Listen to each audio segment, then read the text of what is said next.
আসসালামু আলাইকুম everyone. Education রুমে তোমাদের সকলকে স্বাগতম। আমি তোমাদের বায়োলজি ইনস্ট্রাক্টর সামিরা। সো আজকে আমরা এসএসসি বায়োলজির প্রথম অধ্যায় জীবন পাঠ সম্পর্কে আলোচনা করব। আমি এই অধ্যায়টিকে দুইটি লেকচারে ভাগ করেছি। প্রথম লেকচারে আমরা জীববিজ্ঞানের বিভিন্ন শাখা, তারপর শ্রেণীবিভাগ সম্পর্কে জানতে পারবো। সো জীববিজ্ঞানের ইংরেজি হচ্ছে বায়োলজি, যেটা তোমরা সবাই হয়তো জানো। বায়োলজি এসেছে দুইটি শব্দ থেকে, গ্রিক শব্দ বায়োস এবং লগোস। বায়োস মিন্স জীবন এবং লগোস মানে হচ্ছে জ্ঞান। সো বিজ্ঞানের যে শাখায় জীবনের বিভিন্ন বিষয় সম্পর্কে আলোচনা করা হবে সেটাই হচ্ছে বায়োলজি বা জীববিজ্ঞান। এখন আমরা জীববিজ্ঞানের বিভিন্ন শাখা সম্পর্কে জানব। জীববিজ্ঞানের শাখা হচ্ছে মূলত দুইটি, প্রাণীবিজ্ঞান এবং উদ্ভিদ বিজ্ঞান। তারপর আমাদের জ্ঞানের প্রায় প্রতিটি বিষয়কেই দুইটি ভাগে ভাগ করা যেতে পারে, সেগুলো হচ্ছে ভৌত বিজ্ঞান এবং ফলিত বিজ্ঞান। সো জীববিজ্ঞানকেও আমরা সেরকম ভৌত জীববিজ্ঞান এবং ফলিত জীববিজ্ঞান দুটি ভাগে ভাগ করতে পারি। তো ভৌত জীববিজ্ঞানের আলোচ্য বিষয় হচ্ছে 11টি এবং ফলিত জীববিজ্ঞানের আলোচ্য বিষয় 17টি। এই দুটি বিষয় তোমাদেরকে মাথায় রাখতে হবে। এই দুইটি বিষয়ের যে বিস্তারিত আলোচনা তোমাদের বইতে আছে সেগুলো তোমরা পড়ে নিবে। সেখানে আলোচনা করা হয়েছে অঙ্গ সংস্থান বা মরফোলজি, শ্রেণীবিন্যাসবিদ্যা বা ট্যাক্সোনমি, শারীরবিদ্যা বা ফিজিওলজি, হিস্টোলজি, ভ্রূণবিদ্যা, কোষবিদ্যা, বংশগতিবিদ্যা বা জেনেটিক্স, বিবর্তনবিদ্যা, বাস্তুবিদ্যা, এন্ডোক্রাইনোলজি এবং জীবভূগোল বা বায়োজিওগ্রাফি।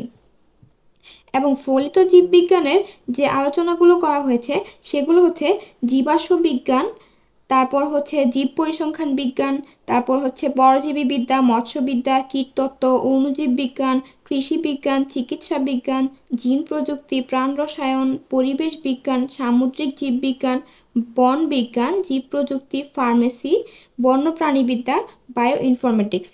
এগুলো থেকে তোমাদের কোনো সিকিউ কোশ্চেন আসবে না, আসলে বড়জোর একটি বা দুটি এমসিকিউ আসতে পারে। তারপর জীবের শ্রেণীবিন্যাস। এ পর্যন্ত বিজ্ঞানীরা উদ্ভিদের প্রায় 4 লক্ষ প্রজাতি এবং প্রাণীদের প্রায় 13 লক্ষ প্রজাতির সম্পর্কে বিস্তারিত জানাতে পেরেছেন। এখন শ্রেণীবিন্যাসবিদ্যা।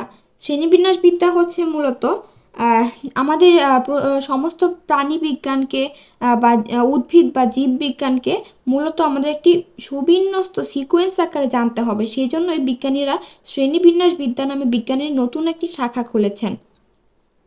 সেটা মূলত সুইডিশ প্রকৃতিবিদ ক্যারলাস লিনিয়াসের হাত ধরেই হয়েছে। তিনি 1735 সালে আপসালা বিশ্ববিদ্যালয় থেকে চিকিৎসা শাস্ত্রের ডিগ্রি লাভ করেছিলেন এবং পরবর্তীতে তিনি আপসালা বিশ্ববিদ্যালয়েরই অ্যানাটমি বিভাগের অধ্যাপক হিসেবে নিযুক্ত হন। এবার দেখা যাক শ্রেণীবিন্যাসের উদ্দেশ্য। শ্রেণীবিন্যাসের উদ্দেশ্য মূলত 5টি। প্রতিটি জীবের দল এবং উপদল সম্পর্কে জ্ঞান আহরণ করা, আহরিত জ্ঞানকে সঠিকভাবে সংরক্ষণ করা, পূর্ণাঙ্গ জ্ঞানকে সঠিকভাবে উপস্থাপন করা, প্রতিটি জীবের শনাক্তকরণ করে তার নামকরণের ব্যবস্থা করা, জীবজগৎ এবং মানব কল্যাণে প্রয়োজনীয় জীবগুলোর সংরক্ষণে সচেতন হওয়া। এই 5টি মূলত শ্রেণীবিন্যাসের উদ্দেশ্য। এখান থেকে তোমাদের অনুধাবনমূলক কোশ্চেন আসতে পারে, সেখানে তোমরা এই 5টি লাইন লিখলে আশা করি 2 মার্ক পাবে।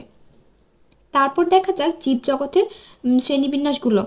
তো জীবজগৎকে আরএস হুইটেকার সর্বপ্রথম 1969 সালে 5টি রাজ্যে ভাগ করেন। সেই 5টি রাজ্য মনেরা, প্রোটিস্টা, ফানজাই, প্লান্টি, অ্যানিমেলিয়া। তারপর 1974 সালে মার্গিউলিস এই 5টি রাজ্যকে 2টি সুপার কিংডমে ভাগ করেন। সেগুলো সুপার কিংডম 1 এবং super kingdom 2। Super kingdom 1 prokaryota এবং সুপার কিংডম 2 ইউক্যারিওটা। তো সুপার কিংডম 1 প্রোক্যারিওটা, যাদের বৈশিষ্ট্য কি আদিকোষী। আদিকোষী বলতেই তোমরা বুঝবে যে নিউক্লিয়াস সুগঠিত নয়। অর্থাৎ নিউক্লিয়াস সুগঠিত নয় মানে নিউক্লিয়াসের যে ভিতরে যে বস্তুগুলো আছে, অর্থাৎ ক্রোমাটিন তন্তু, নিউক্লিওলাস, এগুলো নিউক্লিয়ার পর্দা দ্বারা আবৃত থাকবে না। এটা দিয়েই বোঝায় যে আদিকোষী, অর্থাৎ নিউক্লিয়াস সুগঠিত নয় এবং এককোষী ও আণুবীক্ষণিক জীব। রাজ্য 1 সুপার কিংডমের মধ্যে, সুপার কিংডম 1-এর মধ্যে পড়ে। তো রাজ্য 1 কি মনেরা। মনেরার বৈশিষ্ট্যগুলো এককোষী, ফিলামেন্টাস। ফিলামেন্টাস মানে কি, মনে করা যে কোষগুলো একটার পর আরেকটা ফিতার মতো অবস্থান করে। তারপর হচ্ছে রাইবোজোম ব্যতীত সকল কোষীয় অঙ্গাণু অনুপস্থিত, অর্থাৎ এর কোষে শুধু রাইবোজোম থাকবে, অন্যান্য কোনো কোষীয় অঙ্গাণু থাকবে না। নিউক্লিয়াস সুগঠিত নয়, যেহেতু প্রোক্যারিওটা তার মানে এর নিউক্লিয়াস সুগঠিত না হবারই কথা। কোষ বিভাজন দ্বিবিভাজন প্রক্রিয়া সম্পন্ন হয়। খাদ্য গ্রহণ শোষণ ফটোসিনথেসিস বা সালোক সংশ্লেষণ প্রক্রিয়া সম্পন্ন হয়। উদাহরণ হচ্ছে নীলাভ সবুজ শৈবাল বা ব্লু গ্রিন অ্যালগি এবং ব্যাকটেরিয়া। তারপর হচ্ছে সুপার কিংডম টু হচ্ছে ইউক্যারিওটা। এর বৈশিষ্ট্য হচ্ছে এরা প্রকৃত কোষী, অর্থাৎ কি এদের নিউক্লিয়াস সুগঠিত থাকবে, অর্থাৎ নিউক্লিয়ার মেমব্রেন দ্বারা ক্রোমাটিন তন্তু নিউক্লিওলাস এরা হচ্ছে আবৃত থাকবে। এরা একক বা বহুকোষী হতে পারে। একক বা কলোনিয়াল, অর্থাৎ কলোনিয়াল মানে কি এরা হচ্ছে দলবদ্ধভাবে বসবাস করে। রাজ্য 2 প্রোটিস্টা। এরা এককোষী বা বহুকোষী, একক বা কলোনিয়াল, ফিলামেন্টাস, সুগঠিত নিউক্লিয়াস বিশিষ্ট, অর্থাৎ এদের ক্রোমাটিন বস্তু, তারপর হচ্ছে নিউক্লিওলাস এরা নিউক্লিয়ার মেমব্রেন দ্বারা আবৃত থাকবে। ক্রোমাটিন বস্তুতে ডিএনএ, আরএনএ এবং প্রোটিন থাকে। সকল কোষীয় অঙ্গাণু উপস্থিত। কোষ বিভাজন মাইটোসিস প্রক্রিয়া সম্পন্ন হয়। এরপর দেখো আমি একটা ওয়ার্ড হাইলাইট করেছি, সেটা হচ্ছে কনজুগেশন মানে কি জৈবনিকভাবে ভিন্ন কিন্তু গাঠনিকভাবে এক, এরূপ দুটি গ্যামিটের মিলনের মাধ্যমে যৌন প্রজনন ঘটে, তাই সেই প্রক্রিয়াকে বলা হয় কনজুগেশন। এরা কনজুগেশন প্রক্রিয়ায় যৌন জনন ঘটায়। খাদ্য গ্রহণ শোষণ গ্রহণ বা ফটোসিনথেসিস বা সালোক সংশ্লেষণ প্রক্রিয়া করে থাকে। এদের ভ্রূণ সৃষ্টি হয় না। উদাহরণ অ্যামিবা, প্যারামেসিয়াম, এককোষী বা বহুকোষী শৈবাল। রাজ্য 3 ফানজাই। স্থলজ মৃতজীবী বা পরজীবী। এককোষী বা মাইসেলিয়াম দ্বারা গঠিত মানে হচ্ছে এরা সরু সুতার মতো অংশ দ্বারা গঠিত। নিউক্লিয়াস সুগঠিত, কোষ প্রাচীর কাইটিন দিয়ে গঠিত। খাদ্য গ্রহণ শোষণ পদ্ধতিতে হয়।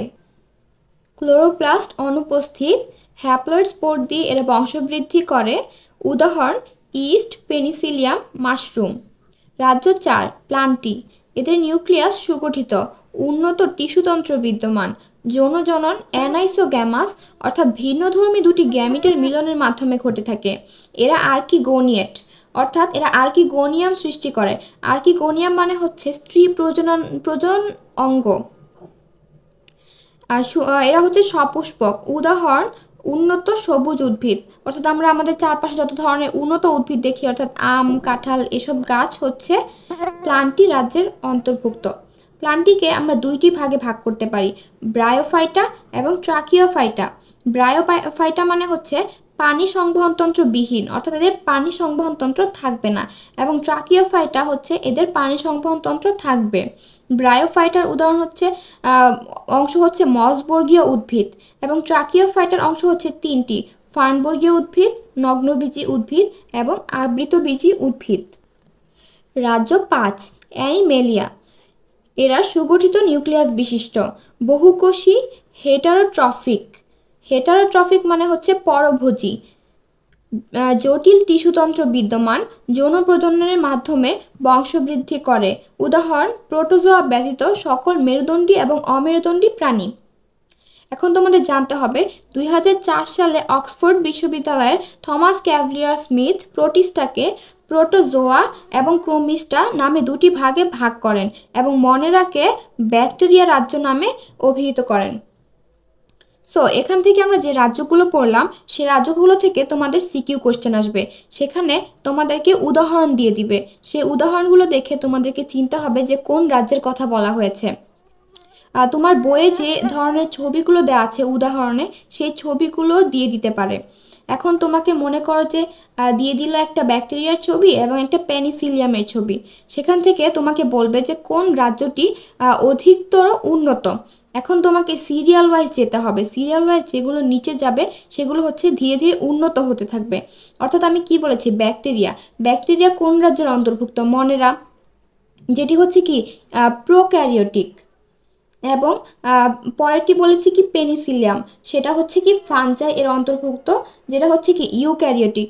এখন যেহেতু প্রোক্যারিওটিক এর হচ্ছে নিউক্লিয়াস সুগঠিত নয় এবং ইউক্যারিওটিক এর নিউক্লিয়াস সুগঠিত। সো ইউক্যারিওটিকটা হচ্ছে অধিকতর উন্নত। এভাবে তোমাদেরকে এরকম পয়েন্ট আকারে সবগুলো বৈশিষ্ট্য লিখে তারপর লিখতে হবে এই রাজ্যটি অধিকতর উন্নত। বুঝতে পেরেছো? ঠিক আছে। আজকের ক্লাসটি তোমাদের কেমন লাগলো সেটা অবশ্যই জানাবে। ওকে, ধন্যবাদ।